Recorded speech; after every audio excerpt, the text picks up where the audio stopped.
places I didn't think I'd be stood on a Thursday morning include this, the flying bridge of Silverstone Auctions. In the next 48 hours, there's going to be many beautiful cars going under the hammer, and we are here to give you our top 10 plus honourable mentions about where you should put your cash should you be looking for a tasty bit of metal. So without further ado, follow us. We're good to go? Aye. Oh, well. Okay, this is the first car. This is my pick, or one of my picks anyway. This is a 1999 Mitsubishi Evo 6, and it was a Rally Art UK car.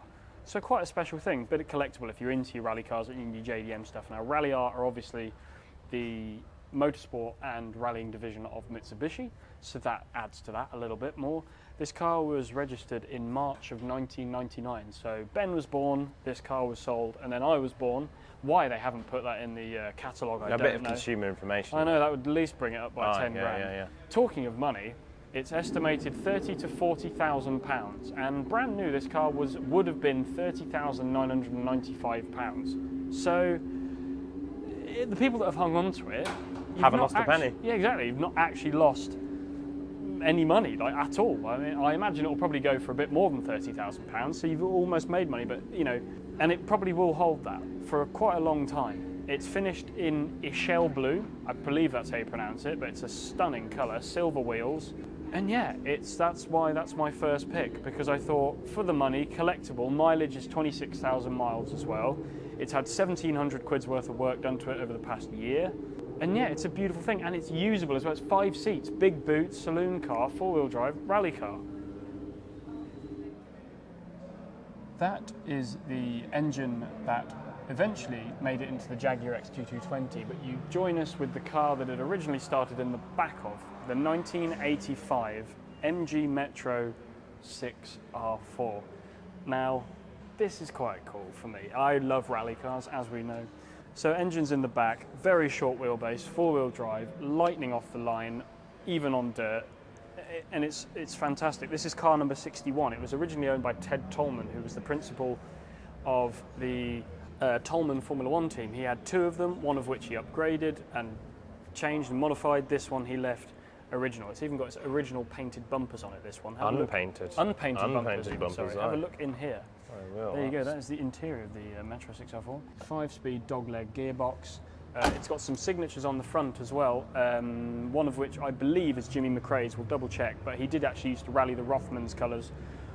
One of these. Yeah, original Clubman spec, really, Metro 6R4. It's fantastic. And also, fun fact, this was the one that Top Gear borrowed when they did a feature on it, and so that seat has previously been sat in by Mr. Richard Hammond. So if you're a particular fan of his bottom, you may just want to buy this car. Yeah, well, so there you go. Estimated 180 to 220,000 pounds. Seems a lot of money, but you are getting a hell of a lot of cut. I mean, like, you're getting a hell of a lot of history. Yeah. Also, it's Clubman spec. It's a white. It's, you know, fresh out the box white basically. So you can put your own livery on it. Any sort of livery on it you want. Recreate a famous 3 blind mice. Hey, if you want to put a loan in, we could have a 3 blind mice Metro. Yeah, absolutely. You could go to Goodwood, any other rally demos or anything like that. Let's make it happen. And I imagine it's also road legal. We'll put a donation link in the bottom of the description. Yeah, the 6R4, there you go. Huzzah. So, car number 3 is this, one of 10, or technically one of 7, as 3 don't exist anymore, SVX Spectre Land Rovers. So this was used in the Spectre Bond film. It's an original from the film set piece, you know, it's got all the history, and in fact this very car, as I got wrong earlier, wasn't hit by a bowling ball, that's what I said. It was actually hit by Bond's plane, which went through the Austrian cabin, literally into the side of it, and wrote it off. Bowler didn't think so. They thought that they could get it back on the road, and they spent £45,000 making it like nothing actually ever happened. And it looks fantastic, and you've basically got a movie car that was hit by Bond's plane back on the road, you know, and it is the full works. It says SVX on the back, you know, you've got Bowler's influence, who have obviously been known for doing outrageous defenders. You've got the Austrian plates, which I don't know whether they'd stay on or off or not, but that's obviously film worthy. And then in there you have a little plaque which tells you it was a bespoke vehicle from Land Rover. And it's offered with no reserve. And it's offered with no reserve. So literally, if you're there and no one's even seen it, a tenner will do. I'm joking. Whatever that, you never know what it will go for. But like, yes, unbelievably cool. Give us some Bond. Give you some Bond. Have I not been giving Bond the entire time? Okay, so continuing with the Bond theme is this, a beautiful 2005 Aston Martin Vanquish S. Finished in penciled green with beige and green carpets. Obviously, when this was spec'd in 2005, it might have been seen as an out there choice. Now it looks absolutely fantastic. 375 cars were produced for the UK, less of those produced with the 2+2 seating option, which obviously if you have smaller children, fantastic. 42,000 miles. It was the first Aston Martin to do 200 miles an hour. Well, technically the Bulldog was, but it didn't do it at the time, but 200 mile an hour car. The first car to use the iconic 6-litre V12 from Aston Martin, which as we know is one of the best sounding engines of all time, and at this point in time they weren't worried about particulate filters, so it will sound as good as it looks. It's beautifully clean, and I mean, you know, if you want to get into a different era of Aston Martin, or an Aston Martin era where they were making the cars that we love them for, stunning beauty, great sound.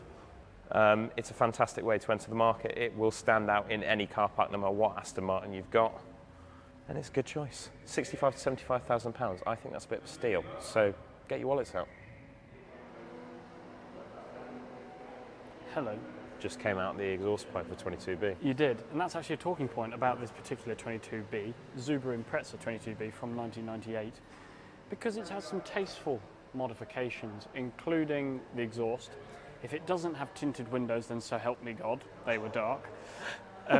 It's got a nice bit of strip across the top.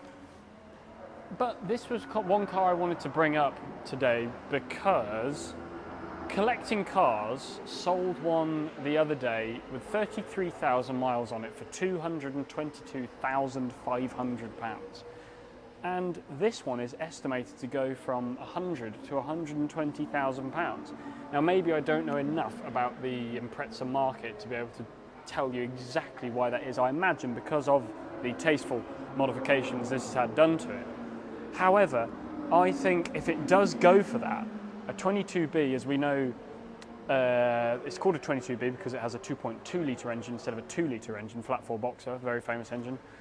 But yeah, if that does go for what it's estimated for, I was genuinely quite taken aback as to how low I think that is in the modern market for a 22B. It's also one of my favourite cars, widened arches, homologation, kind of rally special. I have picked up one before on the channel, I think at Shelsley Walsh, and I got very excited about it. But yeah, there you go, 22B Impreza. Huzzah. This is a bit of a special one. This is ex-Sterling Moss 230 SL Pagoda. Finished in a baby blue. Obviously, Sterling Moss needs absolutely no introduction. This was his personal car that I think it was a 1966 Earl's Court Motor Show car, and they specially commissioned this car with a 250 SL engine.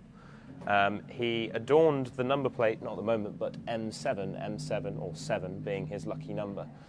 He specifically wrote to Mercedes saying that he hadn't actually driven a road car in which he'd wanted more. That isn't verbatim, but along the lines of this was the dream car in his eyes for the road other than racing cars. Very unique feature to this car. Some form of air vent / flap, whatever it is, but basically this is from the 300 SL Gullwing, and they put this on specifically for Sterling because Sterling Moss, how could you not? What's crazy about this car is it's estimated to go for £100,000 to £120,000. Considering he is, you know, to some, the greatest racing driver of all time.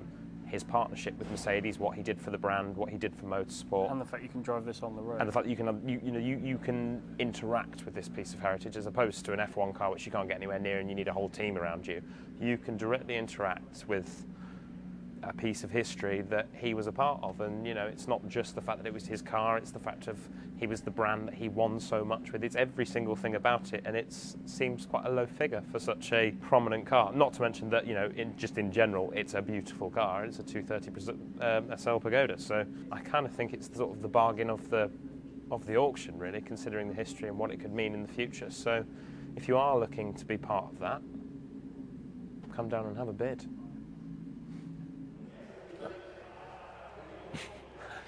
The next car we're going to talk about is this. It's a 1976 Porsche 911 930 Turbo. This is estimated to go from £110,000 to £45,000. It's done 103,000 miles. And I wanted to talk about this particular car because it's slightly understated. It's one of those cars that if you know it's a 930 turbo. I mean, obviously, yes, there are some defining features. It's got the massive whale tail spoiler and it says turbo on the back of The it. all-important naming strategy. And Porsche, obviously, it also says, but I still think it looks slightly understated in, you know, if you were to drive it around, black on green leather, so it's JK Enzo spec, so we're loving that. It's very, very cool. Not to mention that the last owner has had it for 43 years. Last owner's had it for 43 years. Steve McQueen had a 930 turbo, so if that adds to how cool it is, then there you go. But yeah, that's our next little car, the Porsche 930 Turbo. That's one of the. It's one of these. A 930 Turbo I would have if I had loads and loads and loads of money. I'd have one of these in my garage. I think it's that cool. 45,000 miles, 70 to 90,000. Oh, hello. I was just doing some research. Good. On this, the next car that we're going to talk about. This is a 2001 Bentley Continental R Molina wide body. Now this stands out for me because I'm getting old. No, I'm not. I'm not getting. Your tastes are. My tastes are getting a bit older. I love my sports cars. I love rally cars. Don't get me wrong. They're still my favourite. However, I'm gravitating more towards things that I could waft around in now. Just because I think it's quite cool. Big, long body, wide body as well. 3-door, long coupe, 420 horsepower. So much torque you wouldn't believe. It's finished in dark sapphire, which is basically really dark blue. It literally says that in the Silverstone Auctions catalogue. Chrome wheels, cream interior, and it's estimated 70 to 90,000 pounds, which I think is phenomenal. I just cannot, you know, you see Continentals everywhere. Everybody has a big modern Continental. And I just think if you had that sort of money and you were going to buy a Bentley, why would you not buy this? It's cash. Look at it. Yeah, it does particularly speak of a better era of Bentley design language. And yeah, I just think they're so cool. Again, much like the 930 Turbo, this is one of those cars that I would just sort of have in a collection. Yeah. It's come from a very prominent UK Bentley collection. I'll have There you go. So it's got provenance. Yeah, it's 45,000 miles. Why wouldn't you? And the keys are literally there. I'm sure no one will.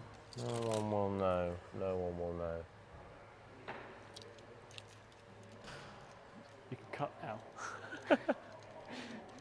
This is a 1990 Mercedes-Benz 190e 2.5 Evolution 2. Whatever drugs they were taking at Mercedes when they came up with this, I want some, because it is outrageous. It's a DTM homologation special. Now, 90s DTM cars, much like this, there's an N330 over there as well. Very, very cool. The racing was phenomenal. The colour of this car is Blau-Schwarz, so blue-black. Yeah. Yeah, Nice. bruised, shall we say. Yeah. And it's estimated to go for 155 to 175,000 pounds because they didn't make many of them. It's a very rare car. Like I said, I've never many seen did they one make? before. 502 of these. This is car number 322. It's very, very cool. And again, it's usable. I love cars that are usable. It has 4 doors. It has a boot. It has 4 seats by the looks of things. Yeah, 4 seats by the looks. Look at the seats. They're like sort of The buckety. buckety. In the back as well. Not Yeah. to mention the massive aggro wing. I know. And well, you see, the thing is, it's a homologation race car special. This, if you look at a picture of one of the road cars and one of the DTM cars put together, they genuinely Don't look that different. will look the same. They really will, and that's why it's pretty mega. And the keys are also on this one. I know. I like the fact they're just leaving the keys on top of all I of know. this. Not that we can really, if you just do a 360, not that we can really drive it very far. No. Escape wouldn't be an option, I don't think. No, it wouldn't be a quick escape. No. But yes, there you go, the 190e Evo II. I'm really happy to have seen this car today because I was looking forward to And you'll be doing bidding Saturday, won't you? so. Yes, of course. Huzzah. Yeah, I'll be. Yeah, Prerequisite. I wish. One day. So, that way. It's just Slipped on the Silverstone Auctions thing. This is my final choice for the day. It's a 2016 Focus RS, Ford, obviously. The reason we picked this is because it's got 956 miles on it. And if you believe what Ford tell you, I know manufacturers can swap their minds with the last of the last kind of thing, but this is the last generation Focus RS. They don't intend to make another one, whether that be emissions regulations or it didn't sell enough, I have no idea, but they aren't supposedly making another one. This car came out to critical acclaim when it came out in a drift mode. It had 345 horsepower. It was ludicrously fast. Practical, it did the lot. It, stood for what a fast Ford stands out for. It's the everyman's car that will do everything, and it did that. It's in a bit of a different spec. Most of them were blue or black. This one's white. It's got the lesser spotted silver wheels, and it's just cool. I think if you are a collector, I'm not, obviously, but if you are someone who likes to buy beautiful examples of cars and let them grow in value, invest, or whatever that may be, if you want to keep them mint like they've never been taken out of the packet, fast Fords, we know fast Fords have their inherent value in terms of investing. Yeah, it's just cool. And I think an example as nice as this, pick it up while you can, because I imagine that price will go up within the next 5 years, and then you'll be thinking, I could have done that. So yeah, if you've got spare pennies hanging in the back pocket, invest in a Focus RS.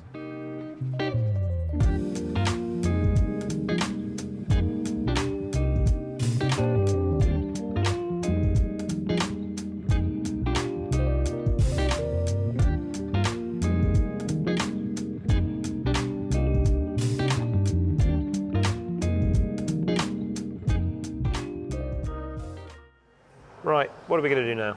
We are going to do some honourable mentions, so follow me. It might take a couple of minutes. We're going to do the entire haul. If you're into bikes, first of all, there's a Vincent Black Shadow just there. That's very Next cool. to that wonderful office chair. Yeah. Not very scenic. Not yet, anyway. Next, we have some, for you rock and roll fans, we've got some Who memorabilia. We've got the Roger Daltrey's Beetle and the Magic Bus. I think the proceeds from that are going to Teenage And Cancer it is Trust. backed by the Who. It's fully endorsed by the Who. Yeah, they are very happy to have it around. Moving on, Maggie Thatcher's Rover. There may not be many Maggie Thatcher fans, but that is the car that No. supposedly took her from... It took her from, basically, as soon as she was elected, as soon as the Prime Minister's elected, you go to see the Queen, and the Queen says, I would like you to start a government. That's the car That's the car that she rode in. I hate the fact I just did an impression of the Queen. What was that? I hate it. Right, next.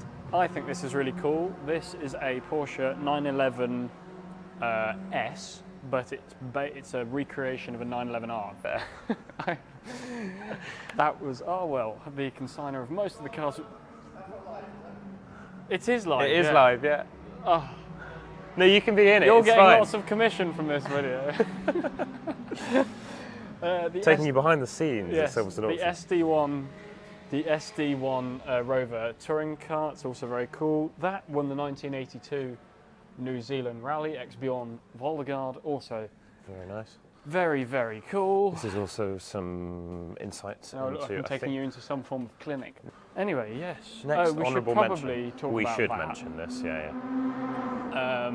Lady Lady Diana's... Get the name right. Ford Escort RS Turbo. Yeah. The car, and there she is. It's weird how it's all come a bit full circle, to be honest, because I've always loved the fact that she had one of these. I've always liked an RS Turbo. I went in one the other week, and now I'm stood next to that one. Two Lady Dianas, yeah. It's all very cool. Countach, 25th anniversary Countach, very cool. I like the fact it doesn't have a rear wing. Ford Sierra Cosworths everywhere. My dad had one of those. He gave it away for next to nothing because he couldn't get rid of them, and hindsight's a wonderful thing. Oh, I've just done the spin. That's going to be in there, sorry. Still getting used to the new gear. What else we got? Some lovely E-types, a couple of Series 3s. That's a Series 1. Bristol at the back. William Haynes, please help. Yeah. Quattro. Yeah, this is always cool. We do love a Quattro on this channel. 70 to 80 grand for the Quattro. Oh, I know what I want to put as an honourable mention. Stephen Hawking's. Oh, yes. That is Mr. Stephen Hawking's. What is it? It's a Caravelle. So it's a 1988 Caravelle minibus, ex-Professor Stephen Hawking. Yeah. He was transported in this van, on his wedding day in 1995. Yeah. There's actually a picture in the book, in the catalogue of him being transported in the back, having just been married in 1995. Also, not to not mention this, I think because we've already done a video with it. Oh yeah, we did have a We're sit-in. slightly complacent, but we're not. You know, that's still very much a thing. Cool. Well, that's been our little sort of walk around of our top 10, I think we did. Hopefully we did that. Again, we'll get back to the edit when we realise we've only done 8. Cars at the Silverstone Auction Classic Sale. Do check it out if you're interested in bidding. Thank you very much for watching, and thank you very much to Silverstone Auctions for letting us come down and film. Like this one a lot, so we can come back and do another one. Yeah, just keep clicking refresh so it gets lots of views and we can come back and do this again, because we like it. And yeah, thank you very much for watching. Please subscribe, like, rate, comment, all the rest of it. Call me, email me, email him. Text me, BBM. Yes, all that. Thanks for watching. Goodbye.